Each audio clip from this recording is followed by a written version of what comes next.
dominical. Pronto, ó. Estou pronto aqui também. Ó. Com a NVT. Efésios 4. Efésios 4. Versos 14 a 16. Efésios 4, 14 a 16. Seria legal se um de vocês lesse Efésios 4, 14 a 16. Você vai lendo e eu vou parando, tá? Quem quer ler?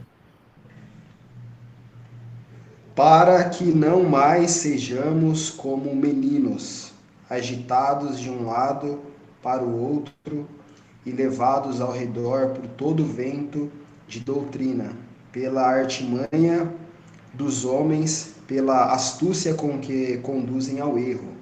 Pronto, até aí por enquanto.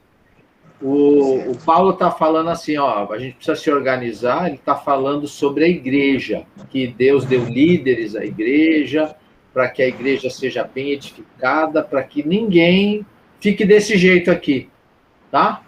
Na minha tradução diz imaturo, levado de um lado para o outro, empurrado por qualquer vento e influenciado por mentiras astutas. Então, Paulo está falando assim, ó, vamos nos organizar, né? Nós que somos da igreja de Jesus, vamos nos organizar para isso não acontecer. E agora vem o que mais me interessa nesta aula. 15. Mas, seguindo a verdade em amor, cresçamos em tudo, naquele que é a cabeça, Cristo. E o 16 também. De quem todo o corpo, bem ajustado e consolidado pelo auxílio de toda a junta, segundo a justa cooperação de cada parte, efetua o seu próprio aumento para a edificação de si mesmo em amor. Pronto. Tá ainda cedo, né? Não sei se já tomou café, a gente tá meio enferrujado e ainda distante assim, né? Mas eu quero ouvir bastante vocês. O que eu quero hoje usar como base da nosso tempo aqui juntos, da nossa conversa, espero não ficar falando sozinho, tá? O centro é essa frase, seguindo a verdade em amor. Deixa eu desligar o meu WhatsApp aqui para não ficar fazendo barulho na sua ouvido. Tá fazendo, não tá? Tá dando uma tremida aí toda hora, né? Vai parar agora. Na minha diz, falaremos a verdade em amor. Verdade em amor. São dois valores fundamentais para a vida. Verdade e amor. Eu brinquei com o Jackson agora sobre casamento. Um casamento não sobrevive só com amor. Precisa de verdade. Um casamento não sobrevive só com verdade. Precisa amor. Seu emprego, né? Deixa eu ver aqui. O André, engenharia. Noemi, farmácia. O Theo, acho que terminando ensino médio. Nildinho, comércio, serviço. Rodrigo, saúde. O Jefferson, não lembro. E eu e o Jackson, pastor. O que o Jefferson faz? Sou farmacêutico, pastor. Ah, também, olha aí. A saúde está em alta aí, hein? Não se vive. Qualquer relacionamento humano... Ah, a Fernanda chegou. Bem-vinda, Fernanda. Bom dia, obrigada. Nada sobrevive sem esses dois valores. Verdade e amor. Verdade e amor. Isso é fundamental, tá? Se for só verdade, você vai estar sempre certo, porque você está com a verdade, mas você vai ficar meio sozinho. Você vai ganhar argumento, mas não vai ganhar as pessoas. Tá entendendo? Tá fazendo sentido para você? Senão você pode me interromper. Se você for mais com amor, só com amor, você vai estar cheio de gente e tal, mas esse grupo não vai sobreviver.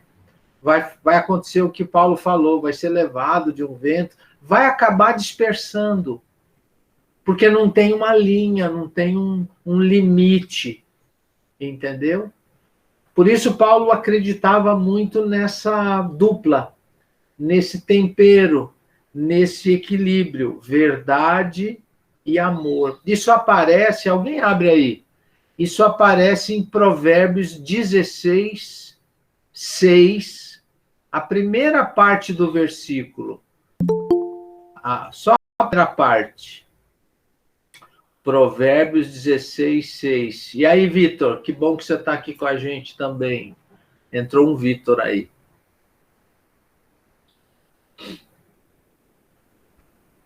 Alguém lê Provérbios 16, 6, a primeira parte?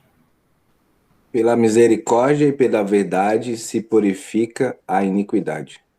Pela misericórdia e pela verdade, tá? No lugar de amor apareceu misericórdia. Na minha versão aqui, NVT, deixa eu olhar. Eu acho que é fidelidade e verdade. Deixa eu conferir. Provérbios 16, 6a. Na tradução antiga é pela verdade e pela misericórdia se expia a culpa. Deixa eu ver na NVT aqui. Provérbios 16, 6a. Amor e fidelidade. Tá? Amor e fidelidade. É mais ou menos a mesma dupla. Tá? Se for só com verdade, você ganha, mas você machuca, você não levanta ninguém. Se for só com amor, você levanta, abraça, mas aquilo não vai durar muito. Porque, na verdade, agora está aparecendo muita palavra verdade, né? Na realidade, verdade sem amor não é verdade. É meio que enganação. E amor sem verdade também não é amor.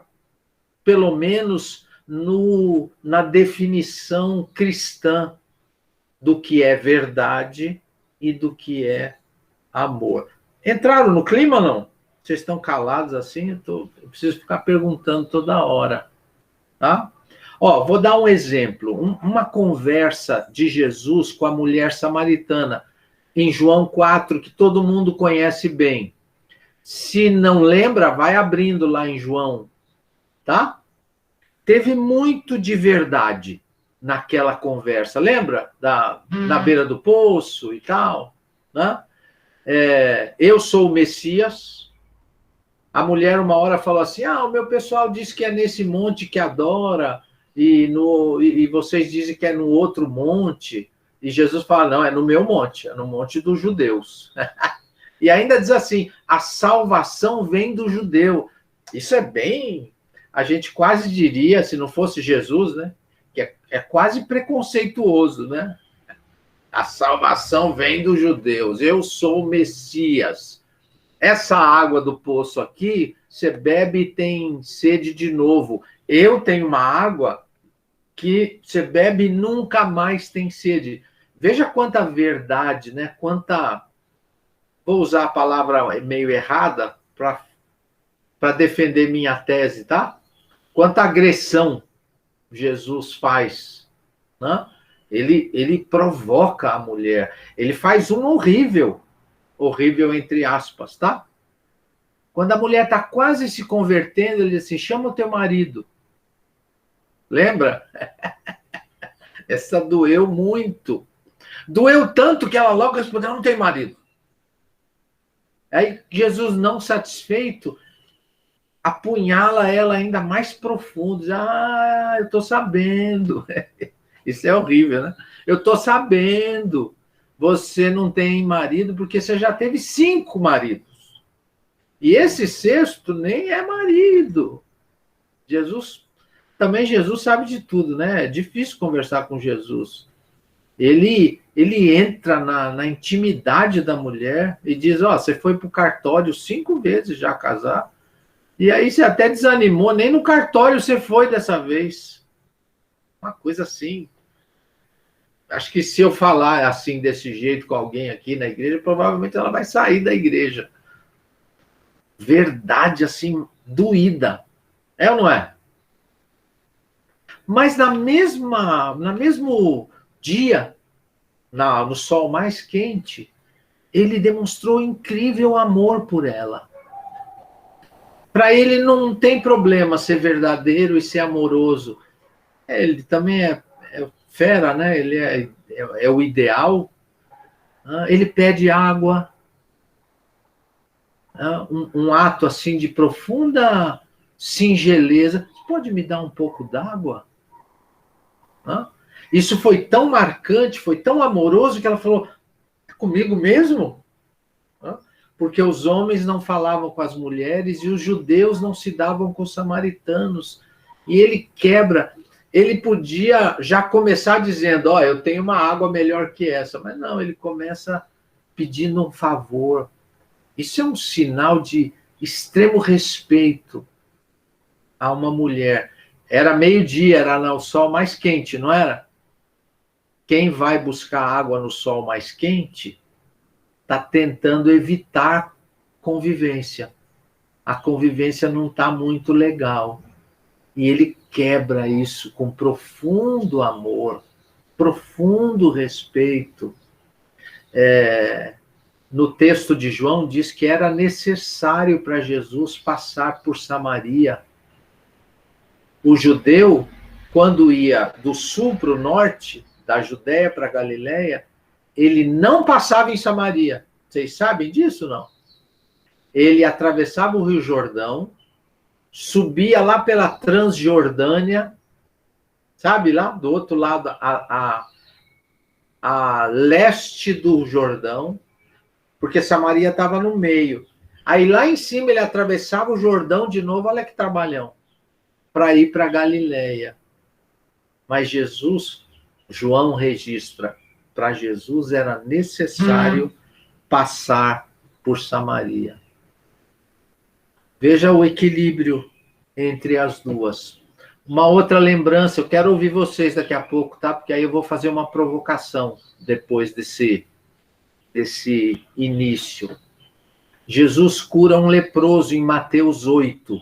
Se quiser abrir enquanto eu falo, eu não vou ler, Mateus 8.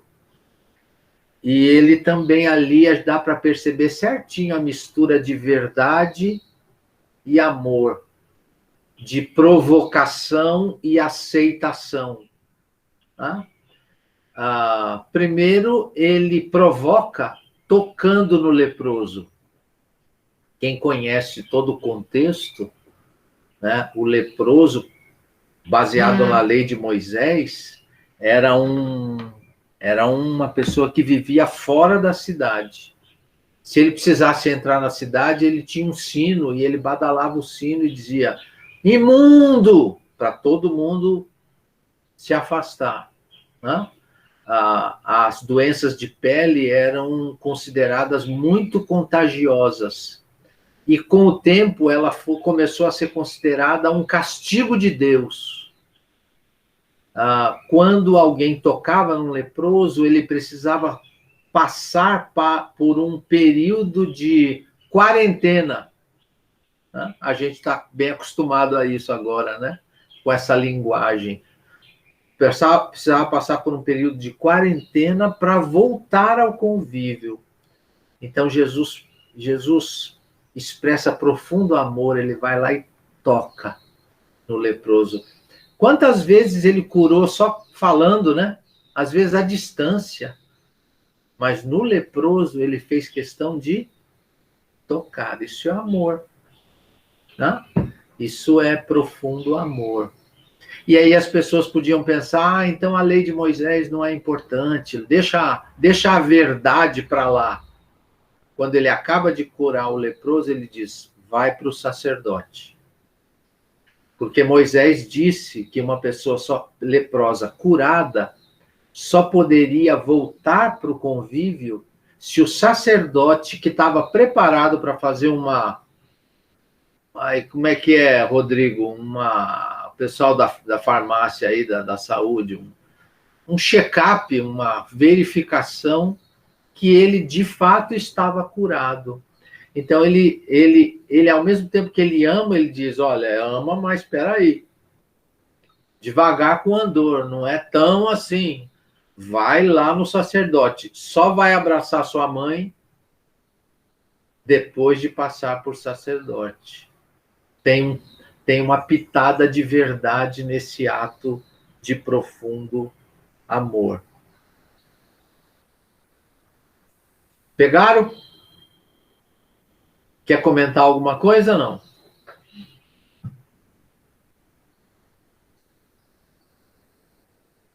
Não? Tá.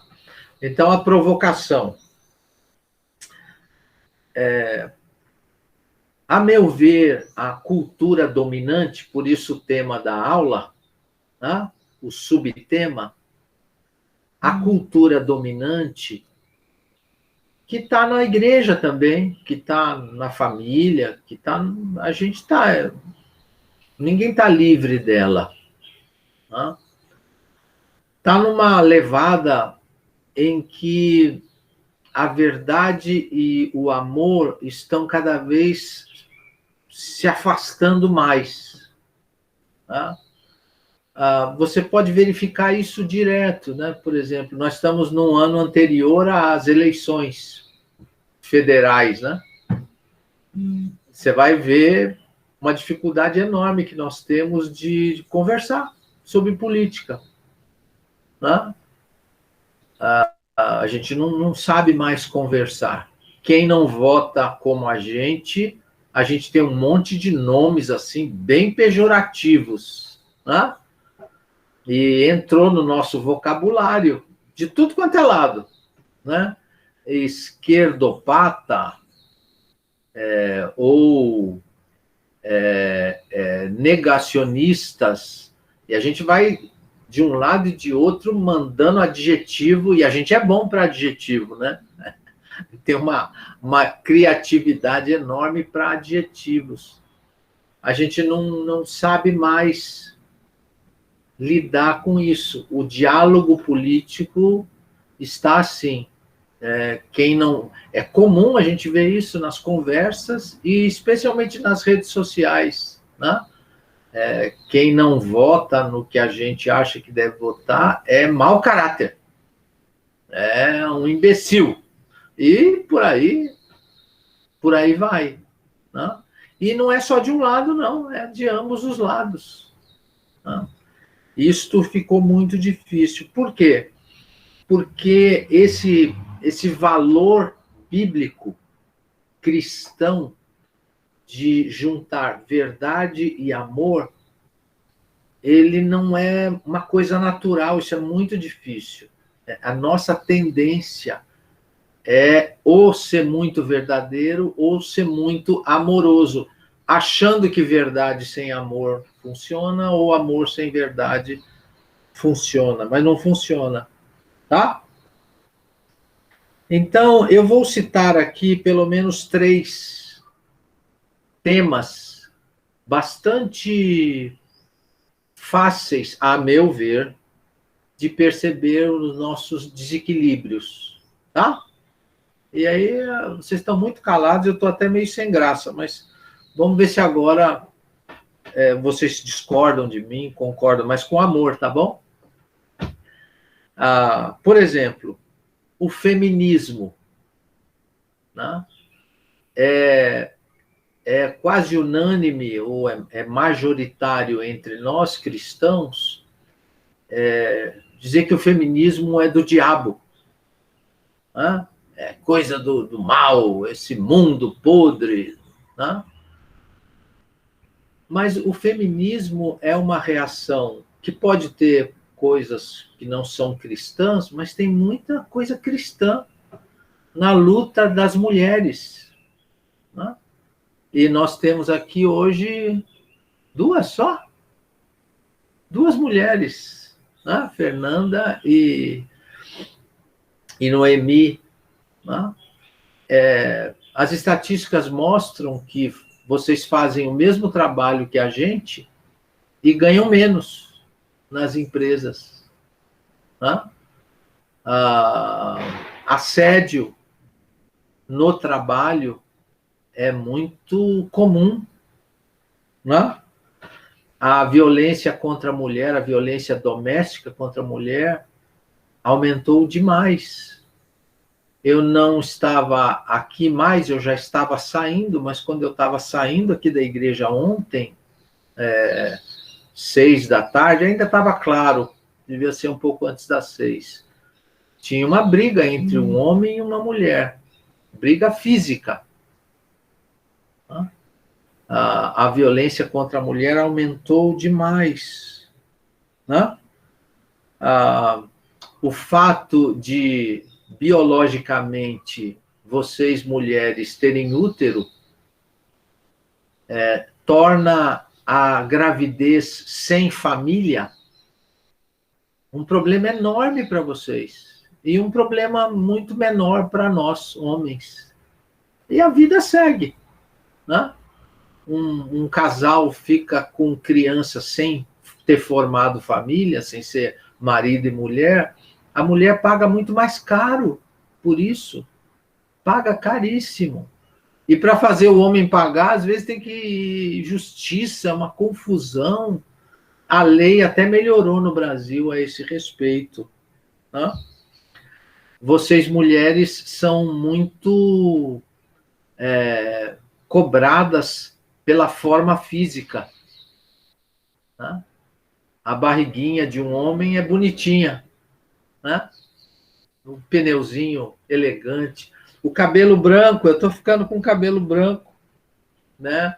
Todo mundo fala que é tarde, porque eu já tenho bastante idade. Para o homem, isso poxa, olha, que homão, né? De cabelo branco. Veja só o Daniel. Tá? Cabelo branco para vocês, mulheres, é difícil. Minha irmã decidiu, ela é 9 anos mais nova que eu, mas acho que já há mais de 5 anos, ela decidiu assumir o cabelo branco. Nossa, quanta brincadeira, quanta piada. Né? E pouco falando, que beleza, faça isso mesmo, nossa, como ficou bonito. Então, muito do que as mulheres falam é real. E o nosso cristianismo deveria apoiar publicamente, de fato, as questões femininas que são cristãs. As que não são, mas as que são, e há muitas, a meu ver, há muitas, não sei se vocês concordam. Eu vi uma propaganda, deve fazer uns 2 anos, feminista, muito, muito cristã. E uma das frases ficou na minha mente, não sei se vocês vão lembrar, na grande mídia, que era explicando que as mulheres não queriam ser mais que os homens. Elas só queriam ser iguais. Isso é cristão, tem informação no Novo Testamento riquíssima para isso. Tem no Antigo Testamento Provérbios 31, que exalta a mulher e diz que ela tem grande valor. A mulher de Provérbios 31, Noemi e Fernanda, mais todos os alunos, ela é economicamente ativa, ela é socialmente valorizada, ela é familiarmente honrada, é o ideal. E olha que foi escrito 1000 anos antes de Jesus, 3.000 anos, no meio de uma sociedade extremamente machista. A primeira pessoa que Jesus viu... Posso fazer uma pergunta? Pode. Só terminar a frase. A primeira pessoa para quem Jesus apareceu vivo depois de morto foi uma mulher. Fala aí, Darei. Eu acho, aproveitando esse assunto, né, a nossa denominação não aceita mulher pastor. Né? Boa! Mulher pastora. O que você acha disso? Não é um machismo? Boa! Eu pensei que eu queria que vocês falassem, mas não coisa tão difícil assim. Pergunta difícil não vale, hein? Eu aproveitei o gancho. Eu levantei a bola, você chutou, né? Só para quem não está acostumado, né? As nossas igrejas são conduzidas por concílios nacionais, de 4 em 4 anos. Cada igreja pode mandar 4 delegados, tá? E esses delegados votam os assuntos, né? Com certeza, Jackson já participou de concílio, né? Talvez o único aqui, não sei se alguém mais, Nildinho, que é mais rodado assim, acho que não. E aí a gente vota os assuntos. Vai lá alguém e dá uma proposta. E Andrei, já apareceram várias vezes propostas para a igreja ter pastoras e presbíteras. A discussão esquenta muito. E no final vota. E para ter pastora, perde de 9-1. Né? Então, já está viciado aí, porque normalmente os delegados são homens, né? Então, no fim do ano que vem tem concílio. Está aberto aqui na Paulistana para que vá 3 mulheres e um homem. Tá bom? Tá bom? Eu vou dizer minha opinião, tá, Andrei? Tá bom. Eu acho que a Bíblia permite que haja pastoras, tá? Como eu sou velho, eu estou muito acostumado ao outro sistema, mas eu não vejo proibição bíblica para isso. Nesses 9-1, metade dos 9, quando se manifestam nos concílios, dizem a Bíblia não permite. Eu não estou entre estes, tá? Eu acho que a Bíblia não proíbe o trabalho ministerial feminino, tá? Se você perguntar como você quer trabalhar, eu sou muito acomodado, né? Então eu não brigo muito por essas coisas. A denominação tem diaconisas e educadoras cristãs. O que é uma educadora cristã? É uma líder como um pastor. Por que ela não é exatamente uma pastora? Porque ela não pode fazer os atos pastorais, servir ceia, casar as pessoas, essas tarefas. Mas há na denominação mulheres que fazem o trabalho de dirigir uma igreja. Não é comum, é menos comum, tá? Uma tia da Kátia, chamada Maria José, dirigiu uma igreja por muitos anos. Era muito bonito. Não era tão legal quando, no dia da ceia, tinha que ir um homem lá para servir a ceia. Tá? Andrei, até dentro do que você perguntou sobre em si essa questão, né, imposição da denominação, ser um machismo ou não, né? Independente das duas linhas aí, né, de grupos que tem em relação a esse assunto, dos que são favoráveis a não, quanto a ser machismo, eu acredito que não, assim, dentro da denominação, mesmo por aqueles que não apoiam o ministério feminino pastoral. Por quê? Porque quando essa reprovação acontece por meio desses, é em função de um entendimento de que o papel de liderar é do homem, entende? Nesse sentido, por uma orientação bíblica, princípio que a gente vê amplamente sendo defendido na Bíblia, né? Da questão da liderança, do papel de liderar ser uma atribuição projetada por Deus já na criação para o homem. Então, assim, não está ligado à questão de valor diante de Deus ou na sociedade entre o homem e a mulher ser diferente, entende? É mais uma questão de definição de papéis mesmo e projeção de Deus para o homem na sua atividade aqui na Terra e forma de servi-lo como um todo, e da mulher, no sentido de que a mulher, ela já desde o início foi projetada como uma missão de auxiliar o homem, entende? Então, quando a nossa denominação, né, e aqueles que defendem, eu vou por essa linha também, de que o ministério pastoral, mais especificamente, é uma atribuição projetada por Deus para o homem, não na questão de ser mais importante eu ter um valor maior do que as mulheres, né? Mas por ser algo que Deus projetou, né? Eu vou mais por essa linha. Então, assim, eu não vejo como um machismo em si, sabe? De o homem é superior ou inferior à mulher. Entendi. Eu também concordo, assim, eu não vejo que seja machismo, mas eu vejo que o papel da mulher já mudou muito, né? Então, o papel da mulher na família mudou. Hoje a gente tem muita mulher que traz todo o sustento da família, então, nesse sentido, eu acredito que a nossa denominação também deveria pensar nesse caso de uma forma diferente, talvez pensar no nosso...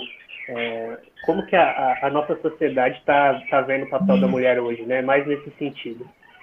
Legal. Legal. E é bom essa questão. Pode continuar. Fala, Jackson. Não, só ia complementar, porque é aí que entra o ponto, né? Dessa questão de, tipo, os tempos e a sociedade, ela se modifica. Mas é aí que entra um detalhe bem importante, que é, assim, a nossa preocupação, independente da geração, ela precisa sempre ser qual? Identificar qual que é o padrão bíblico. Aí que vai entrar essa briga, né? Poxa, a Bíblia, ela autoriza ou não? Que aí é esse embate que tem nos concílios, né? Então a gente sempre tem que se perguntar antes o quê? Qual é o padrão bíblico? O que Deus estipulou na sua palavra, né? Porque a sociedade, ela sempre vai estar, ela sempre se altera, né? Ela vai se reinventando e tudo. Mas nós priorizamos sempre o padrão bíblico. E é aí que entra essa briga, né? Essa briga. Isso.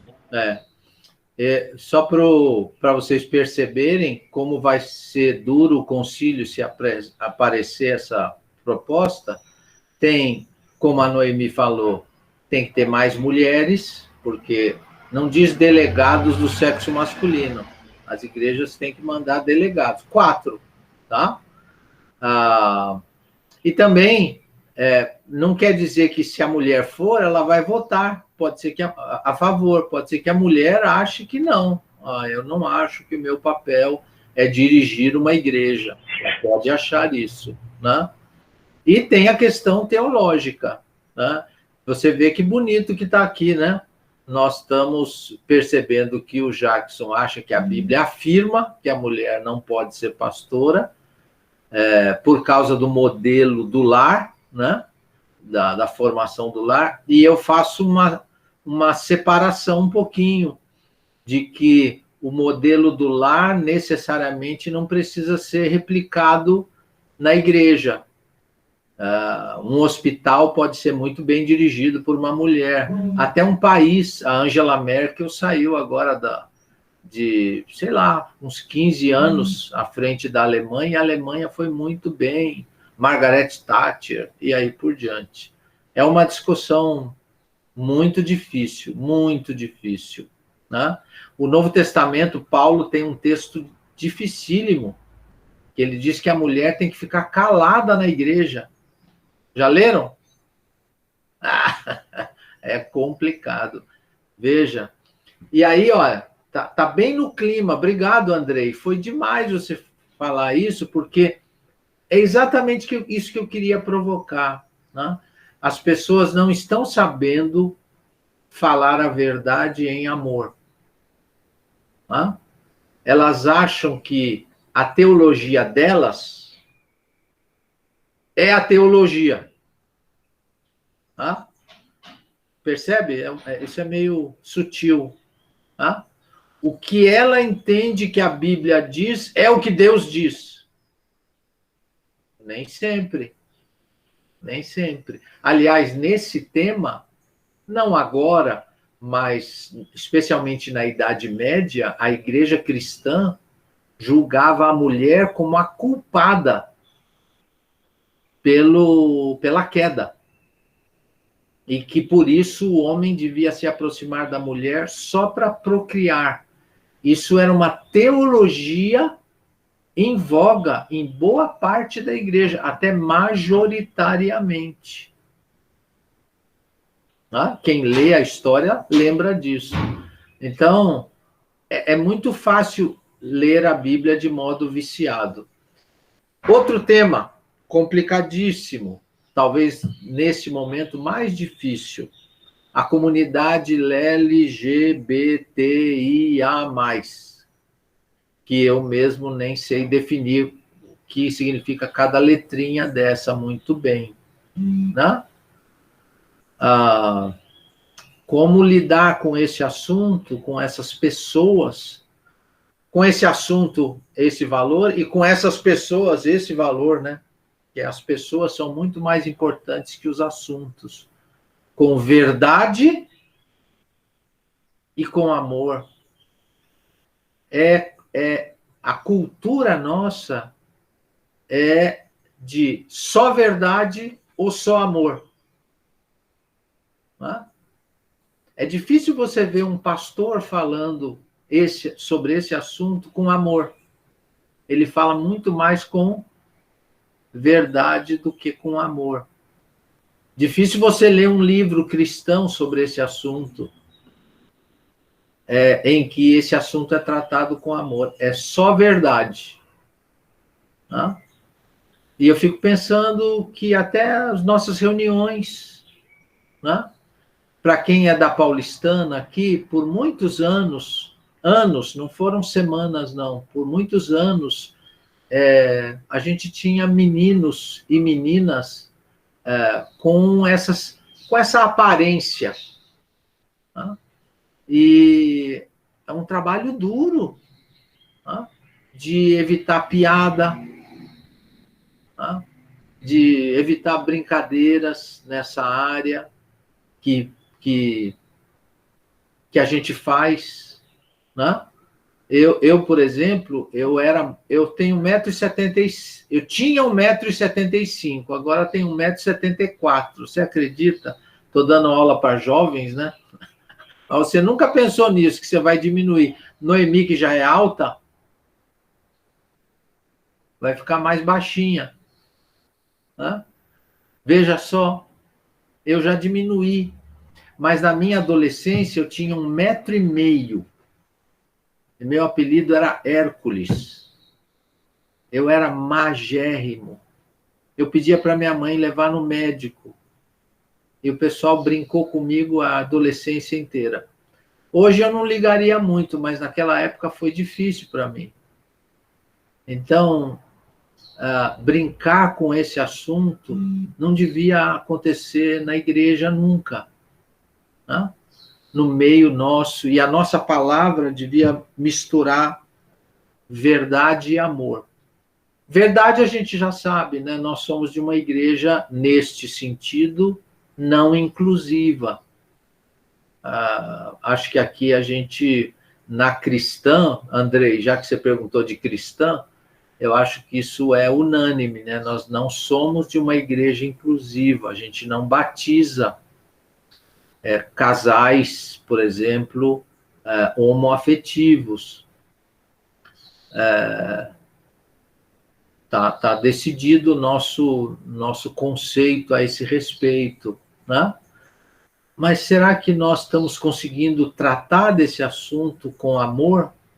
Né? Há uns 15 anos, eu ouvi uma pessoa dizer assim: daqui a pouco vai ter alguém homoafetivo em cada família. Eu ouvi aquilo e... Né? Tem na minha família. Né? Na minha parentela tem, não é um só, uma pessoa só. Né? Os almoços de família, os natais de família, já tem pessoas assim. Então, como nós vamos fazer? Verdade e amor. Como fazer? Eu já rodei bem mais que vocês e eu ainda não sei. Quem sabe vocês que são mais novos saberão manter a verdade e fazer com amor. Isso é muito complexo, mas talvez seja o maior desafio. Ao lado do feminismo, talvez seja o maior desafio para a geração de vocês. Tá? Eu brinquei com o Jacques sobre filho. Imagina daqui 25 anos. Tá? Como é que o seu filho, sua filha vai lidar com esse assunto? Vou fazer uma lembrança. né? Quando a igreja começou, a influência grega no mundo era massiva. Ainda é hoje, mas você imagina no primeiro século como a cultura grega dominava a mentalidade. E vocês sabem, né, pela escola e pelo que vocês conhecem, que a cultura grega era uma cultura de honra à homoafetividade. O exército grego era baseado no afeto entre os homens, entre os soldados. E a relação com a mulher era para procriar. E a igreja chegou neste contexto. Né? E nós estamos, de novo, vivendo este momento assim. E o nosso desafio é verdade e amor. Aqui, pertinho da igreja, acho que quem é da igreja vai lembrar, que vocês vêm mais no fim de semana, na Bueno tinha uma calunga bem grande. Agora é uma coisa de jogos eletrônicos. E eles tinham muitos caixas, assim, dessa comunidade. Muitos. Eu achei aquilo de uma beleza. A gente não via caixa em empresas grandes. Eu imagino como é que o RH fazia. O Silas está aqui, não? O Silas é de RH. Não sei se tem alguém de RH aqui. Como é que o RH fazia para não aceitar pessoas dessa comunidade? Eu achei bem interessante. Eu frequento o Atacadão. Sabe a rede Atacadão? Também tem bastante caixas da comunidade, dessa comunidade. E isso é uma coisa bonita, que nós deveríamos, como cristãos, valorizar. E se tiver gente do RH, a gente deveria até falar para ele, você não pode rejeitar uma pessoa para uma vaga dessa maneira. Noemi, Andrei, Nildinho, lembra do Zeca? Marido da Elaine, irmã da Leninha? O Zeca tinha a casa do pão de queijo. Teve uma época que ele teve umas 3 ou 4. E no caminho para o trabalho, tinha um vendedor de bala no farol, no caminho dele, que era dessa comunidade.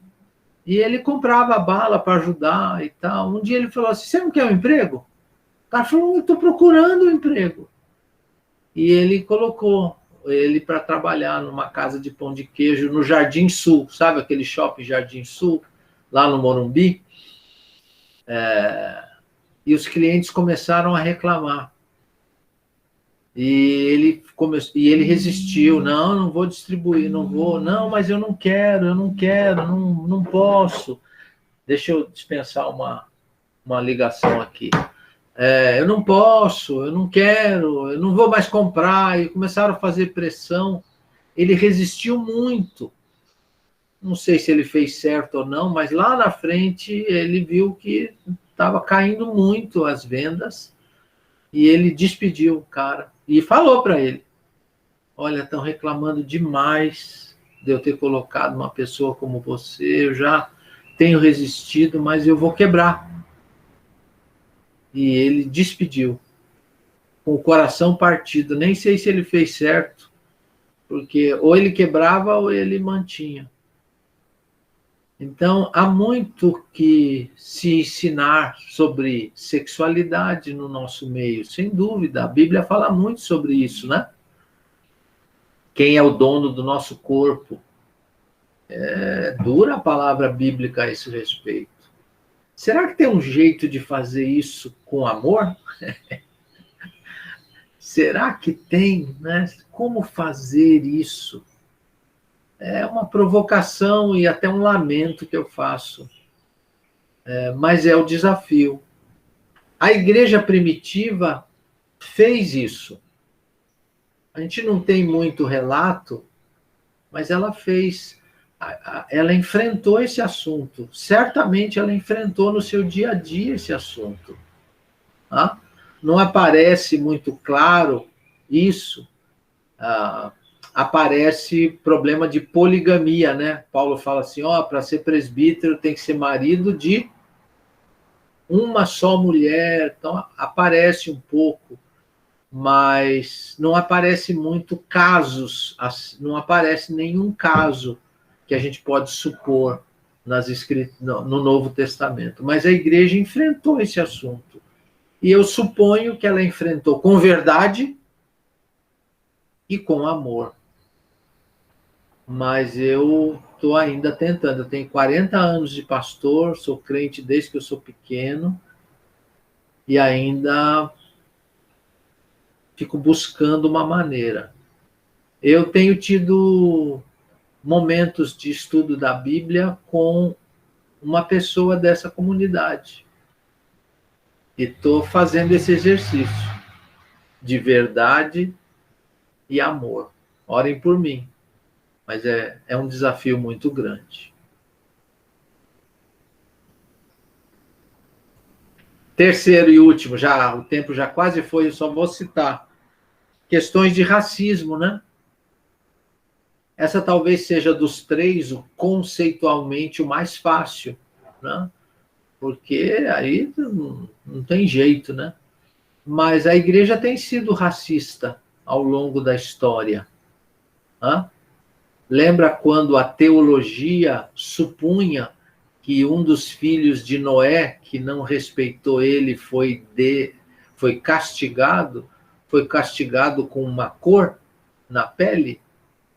Teve essa difusão dessa doutrina, dessa interpretação das Escrituras. Né? Eu cresci numa igreja muito miscigenada, muito. Tinha gente de todo tipo racial. Aqui na Paulistana eu acho muito legal, tem todo tipo racial. E eu trabalho um pouco para que na liderança tenha também essa representação. E aí a igreja deveria ser uma igreja mais antirracista. Eu acho que talvez o erro nosso é mais o silêncio. A gente mais faz silêncio do que... não somos muito ativistas nessa área, mas nós deveríamos. Eu acho que de cada 4 mulheres que sofrem violência doméstica, eu acho que 4 são negras no Brasil. E a voz evangélica tem sido muito baixa, muito pequena, muito pouco presente no tema antirracista. Nesse sentido, a Igreja Carioca tem me sido uma inspiração para mim. Eles falam muito sobre esse assunto e lidam muito sobre esse tema. Tem estudo bíblico sobre esse tema, reuniões de diálogo e debate sobre esse tema. A paulistana tem sido um pouco silenciosa e eu quero parar de ser silencioso e lidar com esse assunto. Essa semana, uma pessoa reclamou de que aqui na igreja foi tratada com preconceito racista. A boa notícia é que não foi uma pessoa da igreja, mas foi tratada aqui, dentro desse perímetro aqui, de modo racista. Isso é muito ruim, muito antibíblico. E nós deveríamos ser uma igreja mais antirracista. Noemi, eu fiquei pensando se a gente pusesse frases no muro, lá na pintura, a próxima fosse anti-preconceito contra a mulher, anti-preconceito contra a comunidade LGTBI+, e antirracista. Como é que ia ficar o muro uma semana depois? Como é que ia ficar a vidraça da igreja uma semana depois? Tá? Pois bem, Paulo diz que é verdade e amor fundamental.